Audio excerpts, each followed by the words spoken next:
Hi, greetings from SDMIC Classes.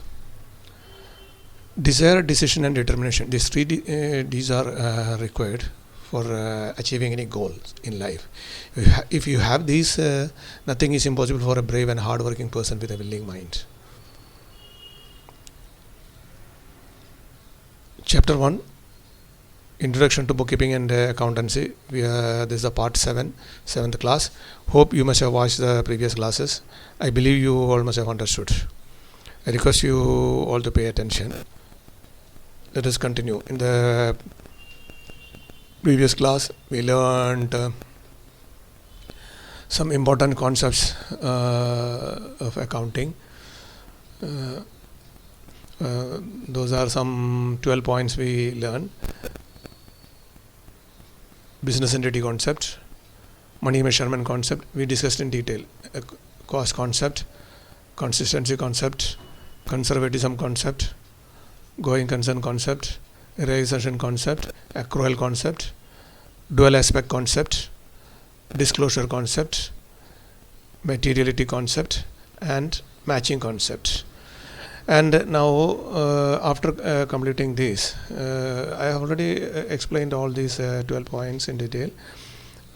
Now in this will complete today, this chapter 1, after discussing the accounting standards and international financial reporting standards, and need for accounting standards. We will discuss accounting standards little bit in brief, little bit in detail.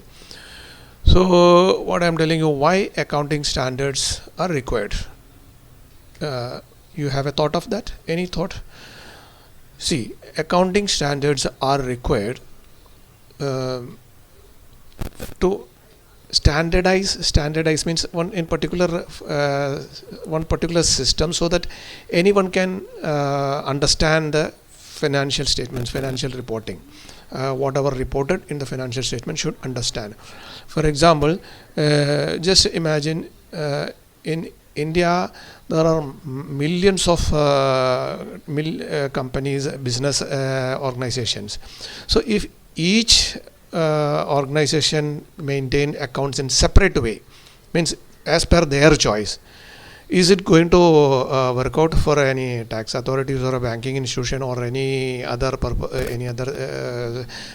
things? Or suppose if that particular organization is exporting, for example, samjho, or importing, if those accounting standards are not matched, how they will understand and how can they interpret? And it will be very difficult for the taxation authorities and other corporate bodies and other things, and some agencies, financial institutions, and others to understand the thing. So there should be a standard of maintaining the accounting system.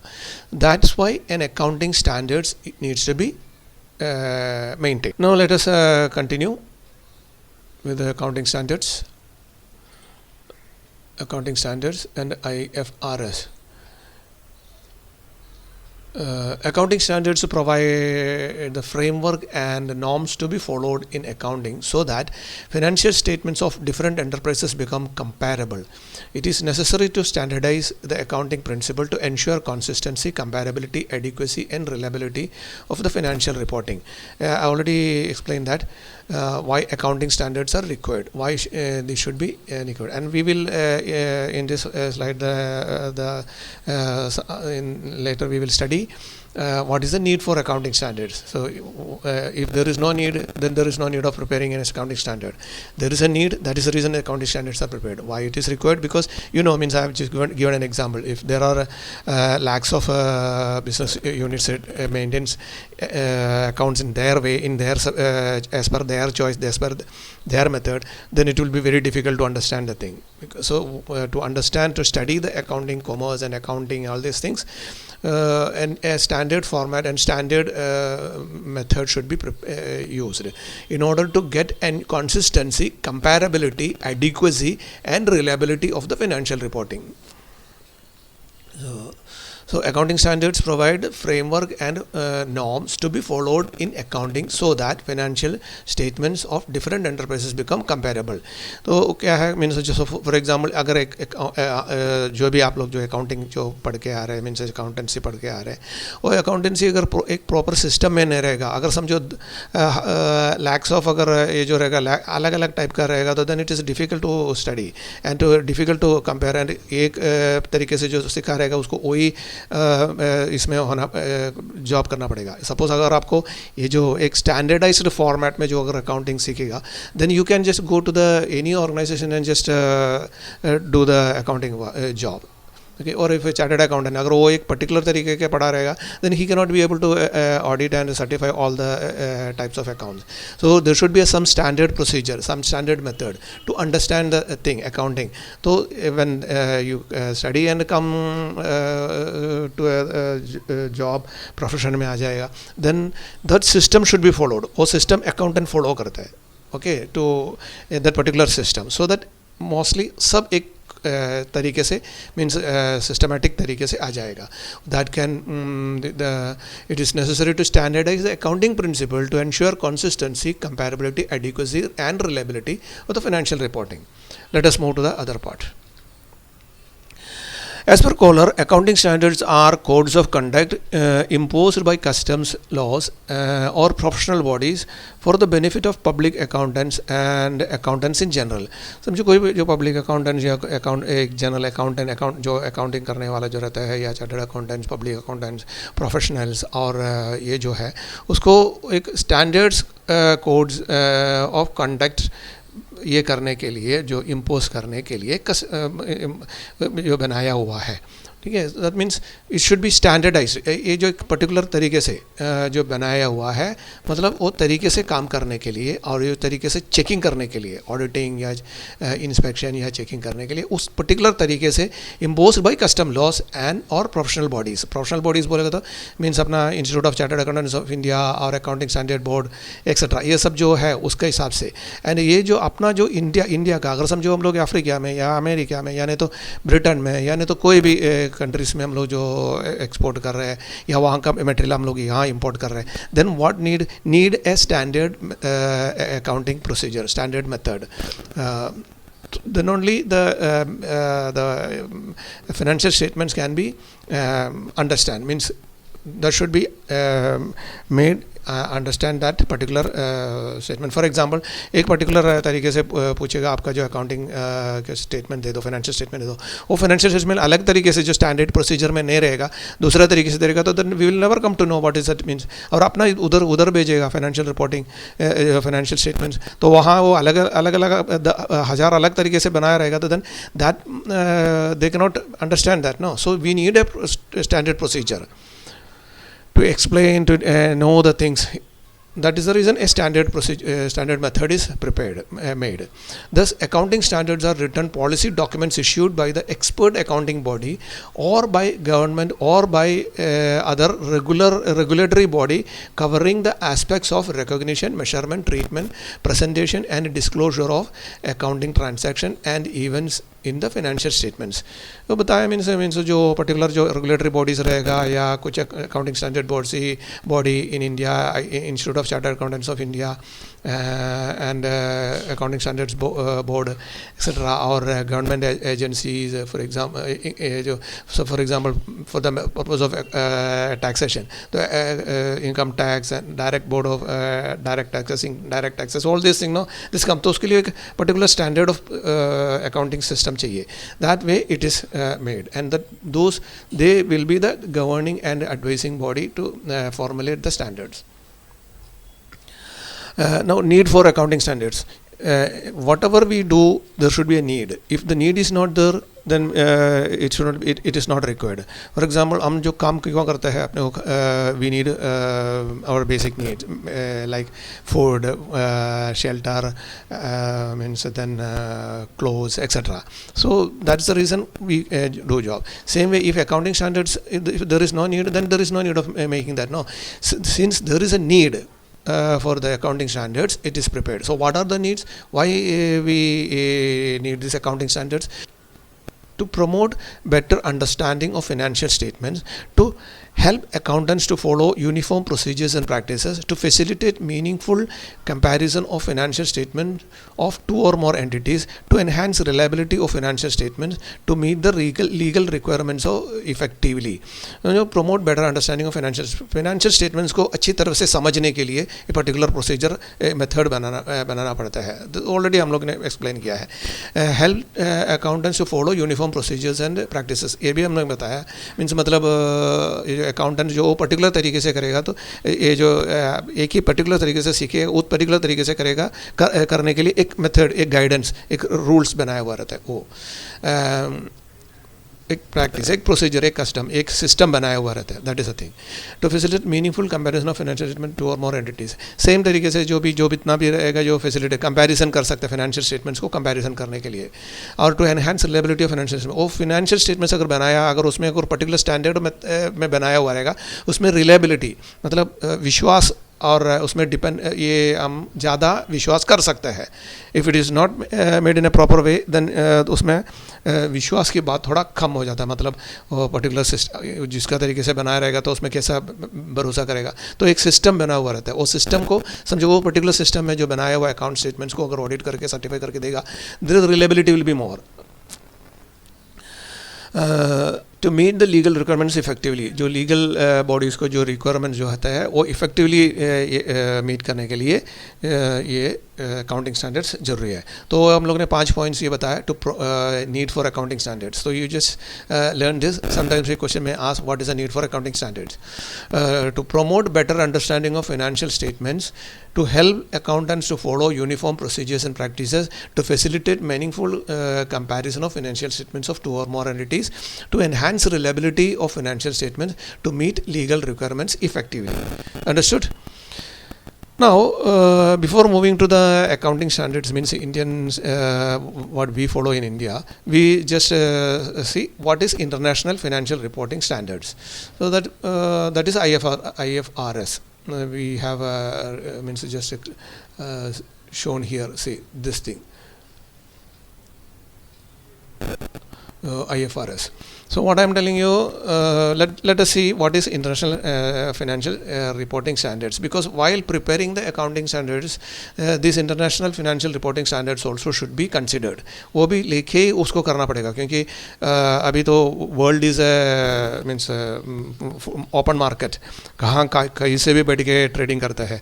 Even online transaction करते हैं हम लोग, USA से मंगा सकते हैं, या किधर से भी दुनिया का कोई भी जगह से हम लोग मंगा सकते हैं या बेच सकते हैं, ऐसा कुछ है. और मार्केट वहाँ का इधर ओपन रहता है, यहाँ का वहाँ ओपन रहता है. मतलब फॉर एग्जांपल अब देखो, वॉलमार्ट, मैकडोनाल्ड्स, ऑल दिस समझो, ये बाहर का कंपनीज है. KFC, देखो ये जो रहता है, और डोमिनोज, ये सब जो चीज़ जो बाहर का जो इंटरनेशनल जो ये है, वो वहाँ यहाँ आके ट्रेडिंग या बिजनेस करते हैं. या हम लोग अफ्रीका में और बहुत जगह पे जाके हम लोग भी ये ट्रेडिंग करते हैं.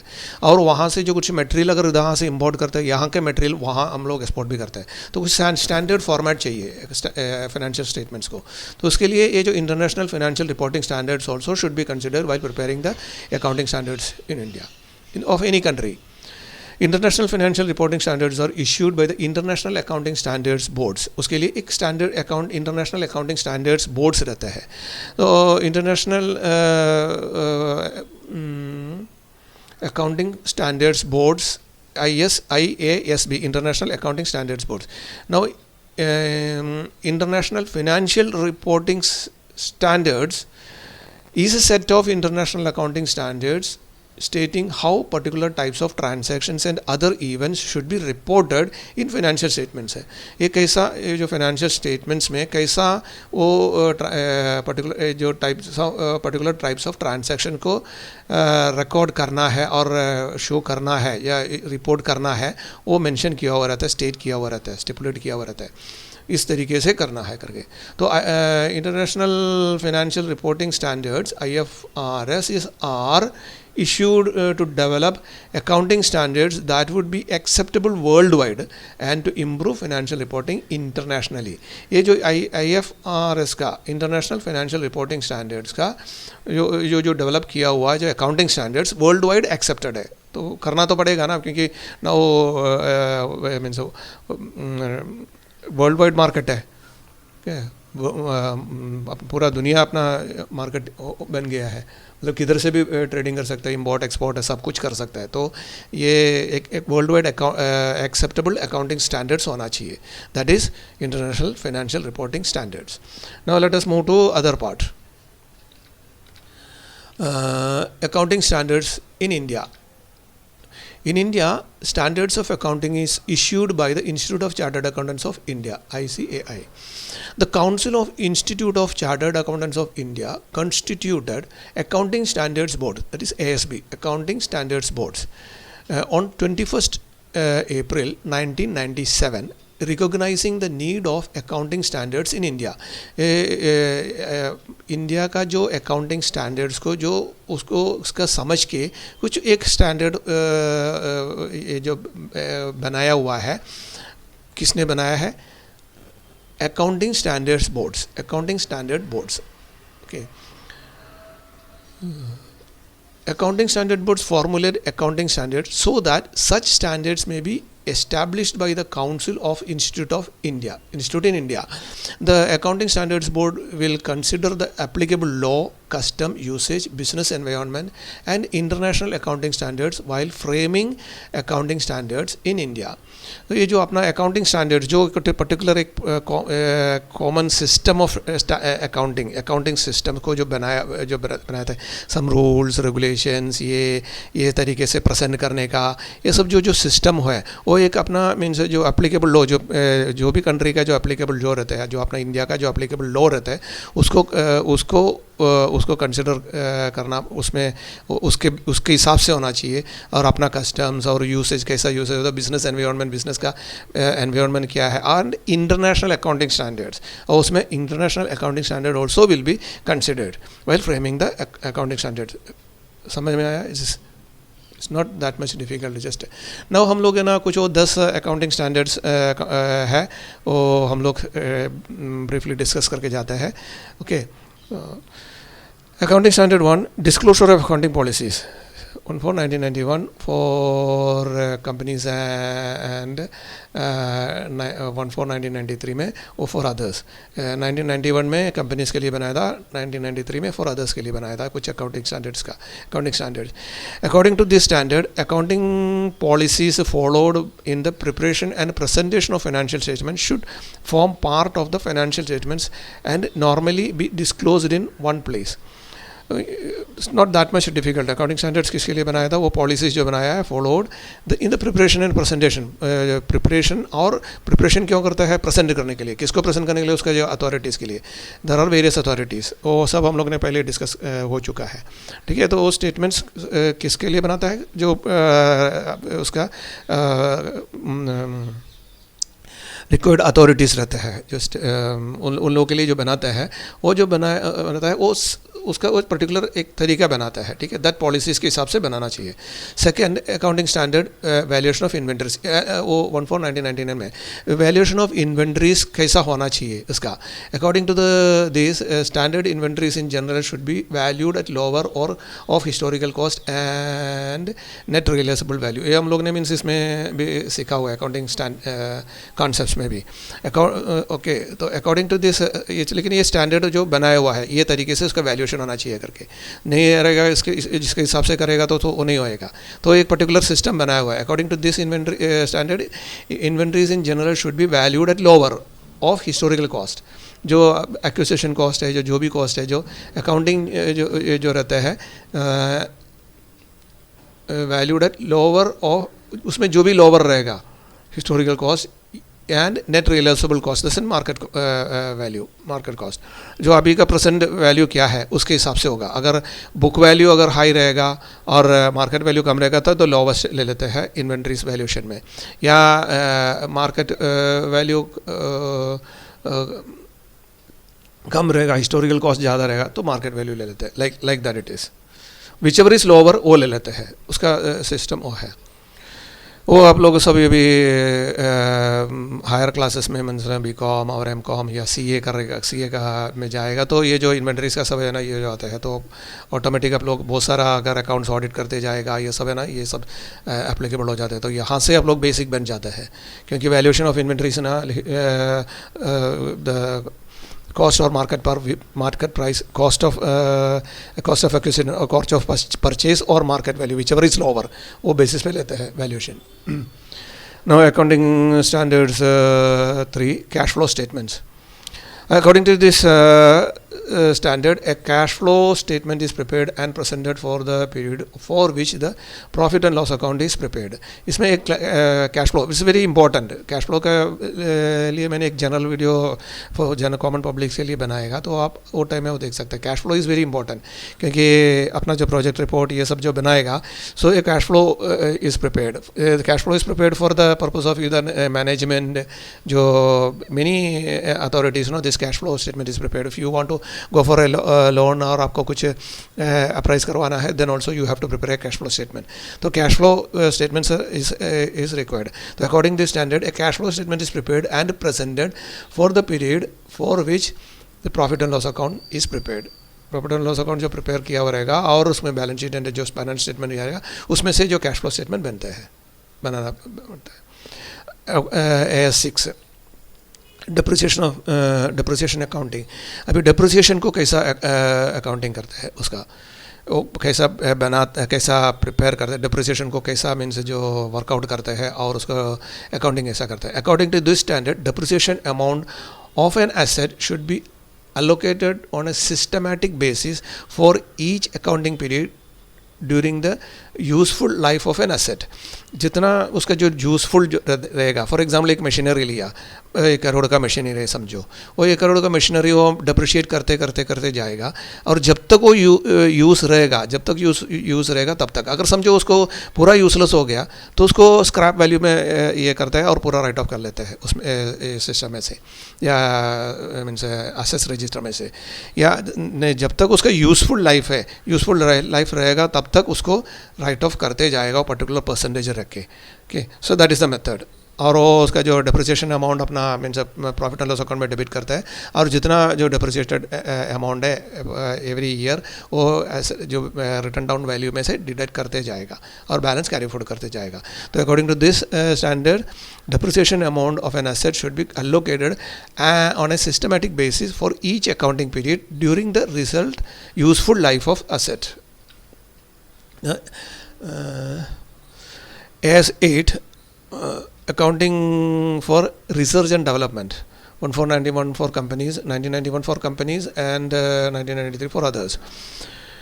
Accounting for research and development. According to this standard, the amount of research and development cost should be charged as an expense of the period in which they are actually incurred. अभी ये जो अभी समझो research and development के लिए huge amount spend होता है कोई ऑर्गेनाइजेशन। फॉर एग्जांपल अगर फार्मास्यूटिकल कंपनीज रहेगा या नहीं तो कोई समझो कुछ पर्टिकुलर मशीन या कुछ जो बनाता है या न्यू टेक्नोलॉजीज बनाते हैं, नया एक न्यू मॉडल, नया एक पर्टिकुलर एक टाइप का कार बनता है। फॉर अभी तक वो पेट्रोल और देन डीजल बन गया, फिर कुछ गैस का बन गया, फिर कुछ इलेक्ट्रिक कार आ रहा है या हाइड्रोजन कार है। तो ये सब में क्या आता है, रिसर्च एंड डेवलपमेंट काफ़ी जाता है। सेम वे फार्मास्यूटिकल कंपनीज या कुछ फूड प्रोडक्ट्स, उसमें जो रिसर्च एंड डेवलपमेंट के लिए जो ह्यूज अमाउंट स्पेंड होता है, तो जो अमाउंट जो होता है according to this standard, the amount of research and development cost should be charge as an expense of the period in which they are actually incurred. जो जितना expenses जो incur किया है वो पर्टिकुलर साल में, वो जो साल में incur हो गया है उस साल में उसको डेबिट करता है, यूज राइट ऑफ कर लेता है। Okay, now 6th point is AS9, revenue recognition. 1991 for companies and 1993 for others. According to this standard, deals with the basis required for recognition of revenue items in profit and loss account of an enterprise. It lays down condition to recognize revenues that arise from various transactions of an enterprise. Now, according to this standard, deals with the basis required for recognition of revenue items in the profit and loss account of an enterprise. तो ये जो इसका जो है और revenue items को recognise करके उसको प्रॉफिट एंड लॉस अकाउंट में उस लेना चाहिए, प्रॉफिट एंड लॉस अकाउंट में ले लेता है. तो according to the standard deals with the basis required. क्या बेसिस है रेवेन्यू आइटम में? हम लोग ने जो प्रीवियस क्लासेस में कुछ पढ़ा है, कैपिटल एक्सपेंडिचर, रेवेन्यू एक्सपेंडिचर, जो तो इंटरमिंगल नहीं होना चाहिए या वाइस वर्सा होना चाहिए. कैपिटल एक्सपेंडिचर रेवेन्यू में नहीं लेना चाहिए, रेवेन्यू एक्सपेंडिचर कैपिटल में एक्सपेंडिचर में नहीं लेना चाहिए. ऐसा कुछ परचेजेस रहेगा कैपिटल आइटम, उसको अपना कैपिटल अपना मीन्स नॉर्मल परचेज में लेना नहीं चाहिए, और कोई सेल्स को कैपिटल सेल्स को रेवेन्यू में नहीं, उल्टा भी नहीं होना चाहिए ऐसा.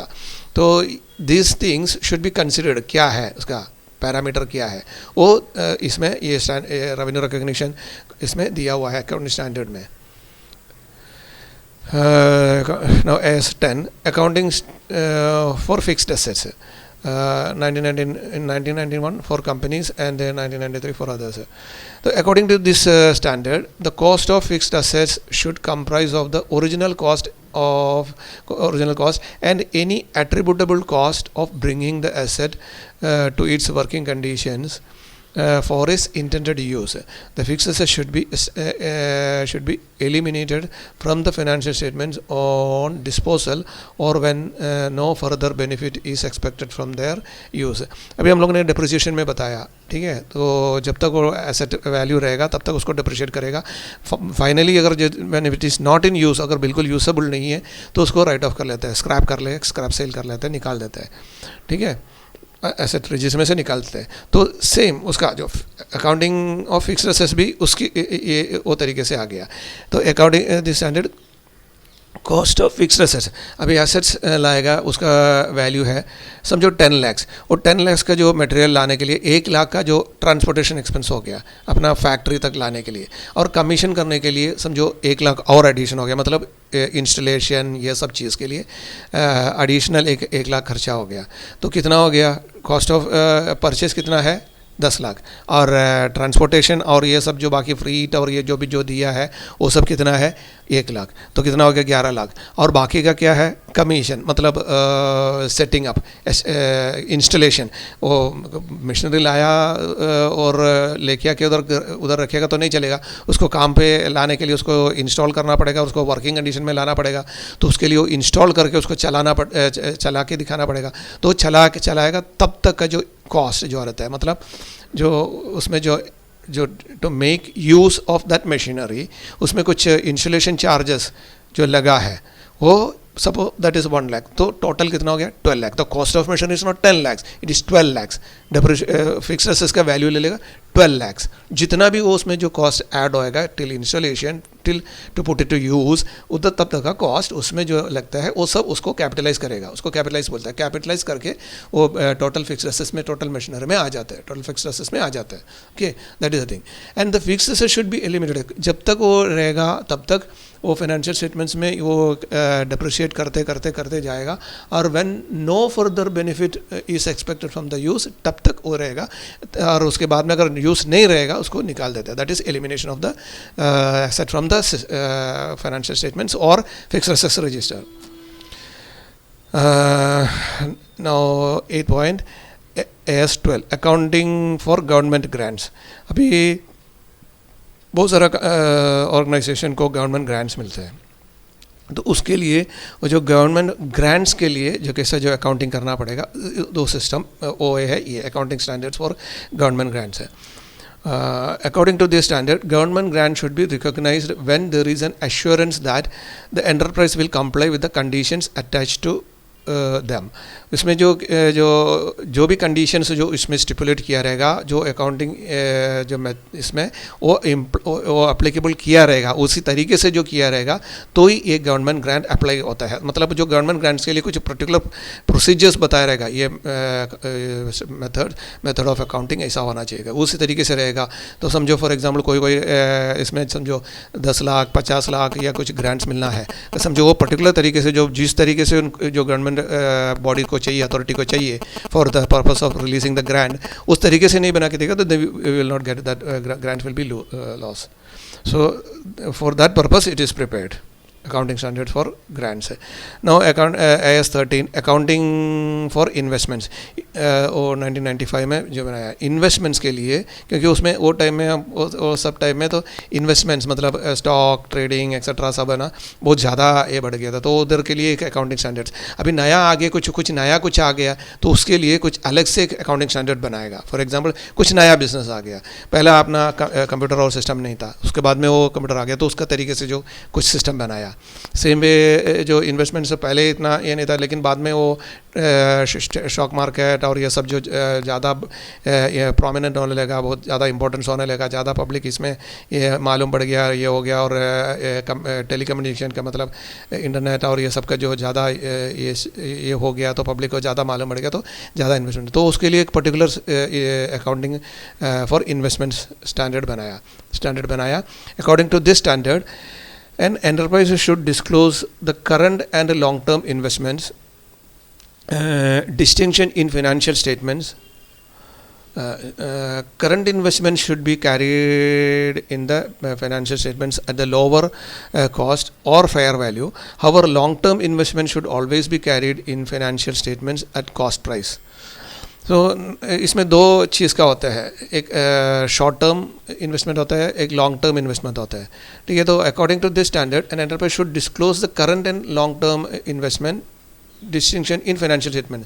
तो अभी समझो current assets, non current assets, non current assets में फिक्स्ड असेट्स, मूवेबल इमूवेबल वो प्रॉपर्टीज़ फिक्स्ड असेट्स में आ जाता है, और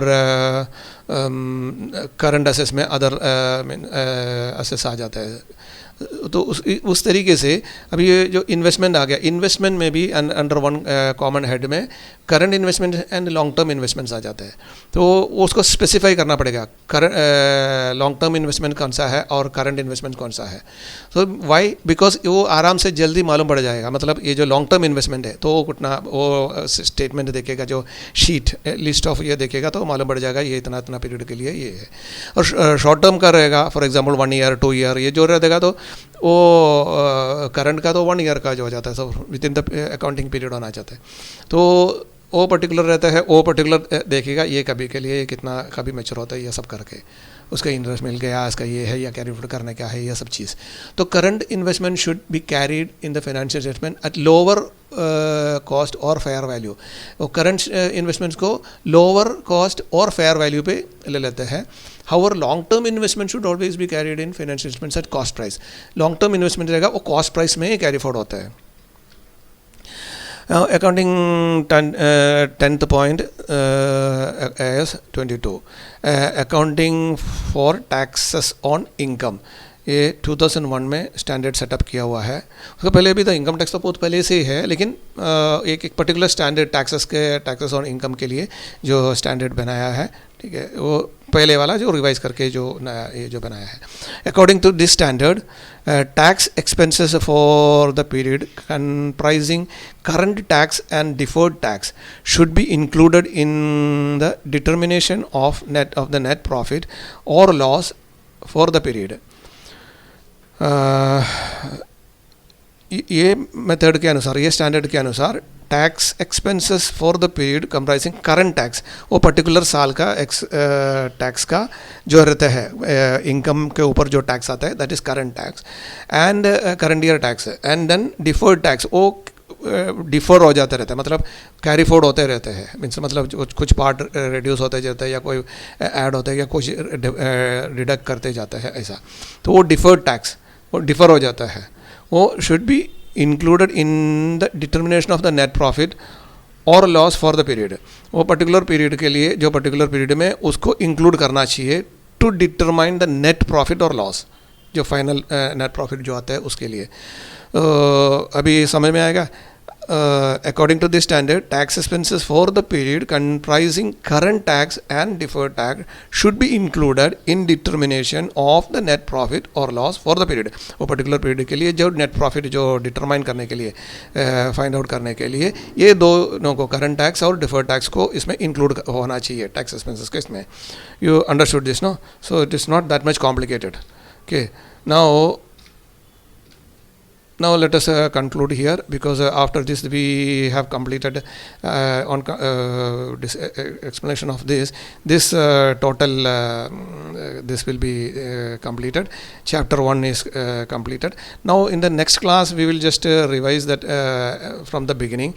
Just take one glance, just we will go through what we learned in the chapter 1. So in this class we will conclude here and then finish it, and next class we will go through that whatever we learned in the first chapter, in the chapter 1. Okay, now I request, as usual, I request all my students to study regularly.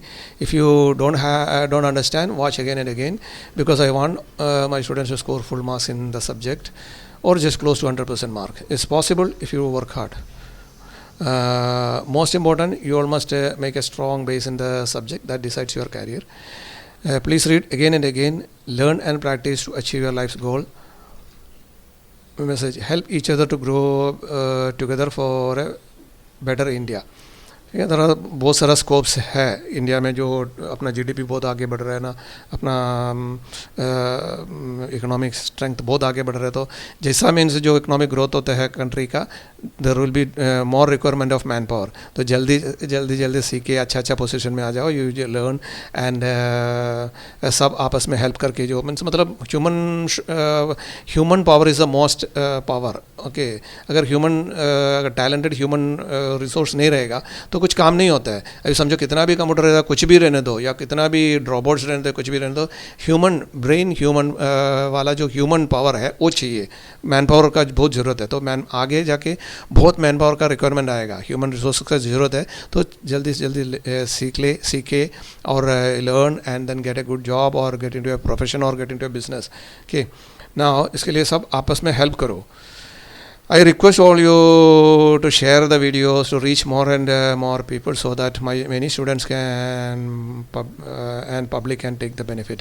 इन जो जिसको share करो और उसको बोलो subscribe करो और जो सीखो, क्योंकि सेकंड चैप्टर ऑनवर्ड्स मैंने इसको ये जो प्राइवेट में डाल देगा, क्योंकि बहुत सारा पब्लिक अपना ये लेके अपने को जो यही लेके उनका इसमें ले लेते हैं जो तरीका.